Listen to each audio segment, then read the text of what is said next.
Clip number 139۔ اس clip میں آپ قرآن پاک کی سورہ آل عمران کی آیت نمبر 123 سے 125 کی تلاوت، ترجمہ قرآن اور تفسیر قرآن صراط الجنان سنیں گے۔ بسم اللہ الرحمن الرحیم۔ ترجمہ، اللہ کے نام سے شروع جو نہایت مہربان رحمت والا ہے۔ وَلَقَدْ نَصَرَكُمُ اللَّهُ بِبَدْرٍ وَأَنْتُمْ أَذِلَّةٌ فَاتَّقُوا اللَّهَ لَعَلَّكُمْ تَشْكُرُونَ۔ ترجمہ، اور بے شک اللہ نے بدر میں تمہاری مدد کی جب تم بالکل بے سر و سامان تھے، تو اللہ سے ڈرتے رہو تاکہ تم شکر گزار بن جاؤ۔ وَلَقَدْ نَصَرَكُمُ اللَّهُ بِبَدْرٍ، اور بے شک اللہ نے بدر میں تمہاری مدد کی۔ یہاں اللہ عز و جل اپنے عظیم احسان کو بیان فرما رہا ہے کہ غزوہ بدر میں جب مسلمانوں کی تعداد بھی کم تھی اور ان کے پاس ہتھیاروں اور سواروں کی بھی کمی تھی، جبکہ کفار تعداد اور جنگی قوت میں مسلمانوں سے کئی گنا زیادہ تھے، اس حالت میں اللہ تعالیٰ نے مسلمانوں کی مدد فرمائی اور کفار پر فتح و کامرانی عطا فرمائی۔ جنگ بدر 17 رمضان 2 ہجری میں جمعہ کے دن ہوئی۔ مسلمان 313 تھے جبکہ کفار تقریباً 1000۔ بدر ایک کنواں ہے جو ایک شخص بدر بن عامر نے کھودا تھا، اس کے نام پر اس علاقے کا نام بدر ہو گیا۔ یہ علاقہ مکہ مکرمہ اور مدینہ منورہ کے درمیان ہے۔ اللہ تعالیٰ کے نیک بندوں کا مدد کرنا در حقیقت اللہ تعالیٰ کا مدد کرنا ہے۔ اس آیت مبارکہ سے اہل سنت کا ایک عظیم عقیدہ واضح طور پر ثابت ہوتا ہے، وہ یہ کہ جنگ بدر میں مسلمانوں کی مدد کے لیے فرشتے نازل ہوئے، جیسا کہ اگلی آیتوں میں موجود ہے۔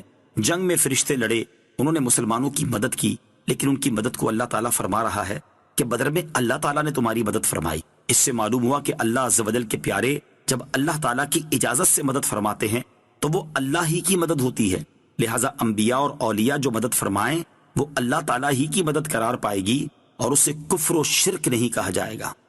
اذ تقول للمؤمنین ألن يكفيكم أن يمدكم ربكم ب3,000 من الملائكة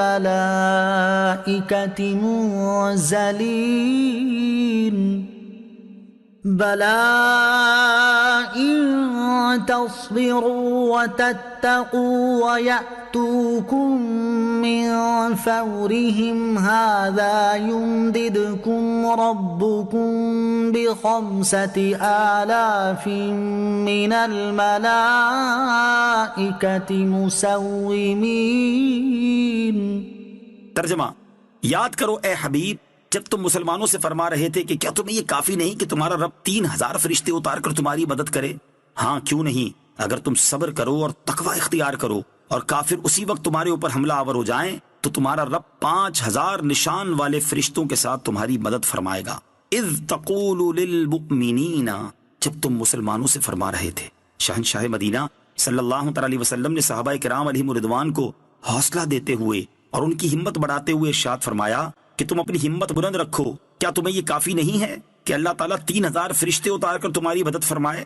اس کے بعد فرمان ہے کہ 3000 فرشتوں کے ساتھ ہی نہیں بلکہ اگر تم صبر و تقوی اختیار کرو اور اس وقت دشمن تم پر حملہ آور ہو جائیں تو اللہ تعالیٰ 5000 ممتاز فرشتوں کے ساتھ تمہاری مدد فرمائے گا۔ یہ ایک غیبی خبر تھی جو بعد میں پوری ہوئی اور صحابہ کرام رضی اللہ تعالیٰ عنہم کے صبر و تقوی کی بدولت اللہ تعالیٰ نے 5000 فرشتوں کو نازل فرمایا جنہوں نے میدان بدر میں مسلمانوں کی مدد کی۔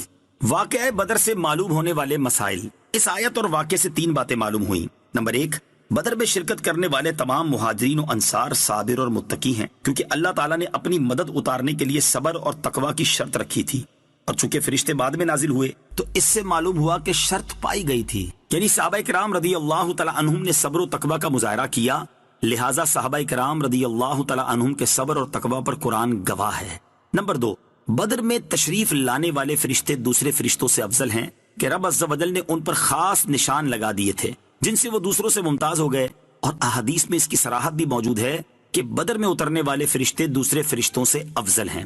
نمبر 3، سرور عالم علیہ الصلوۃ والسلام کی خدمت اور مجاہدین کی مدد اعلیٰ عبادت ہے کہ یہ فرشتے حضور اقدس علیہ الصلوۃ والسلام کی خدمت اور صحابہ کرام کی مدد کے لیے نازل ہوئے اور دوسرے فرشتوں سے افضل قرار پائے، لہٰذا حضور پر نور صلی اللہ علیہ وسلم کے صحابہ کرام تمام مسلمانوں سے افضل ہیں کہ یہ وہ خوش نصیب حضرات ہیں جنہیں حضور سید المرسلین صلی اللہ تعالیٰ علیہ وسلم کی خدمت نصیب ہوئی۔ حدیث میں ہے اللہ تعالیٰ نے اصحاب بدر کے بارے میں فرمایا تم جو چاہے عمل کرو تمہارے لیے جنت واجب ہو چکی ہے۔ شہدائے بدر ہی کی فضیلت پر ضمناً دلالت کرنے والی یہ حدیث بھی سماعت کیجیے۔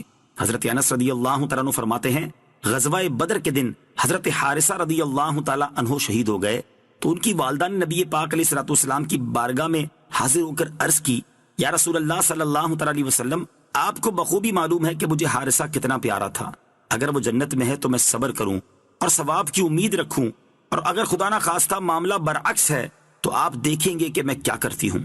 نبی پاک علیہ الصلوۃ والسلام نے ارشاد فرمایا تجھ پر افسوس ہے، کیا تو پگلی ہو گئی ہے؟ کیا خدا کی ایک ہی جنت ہے؟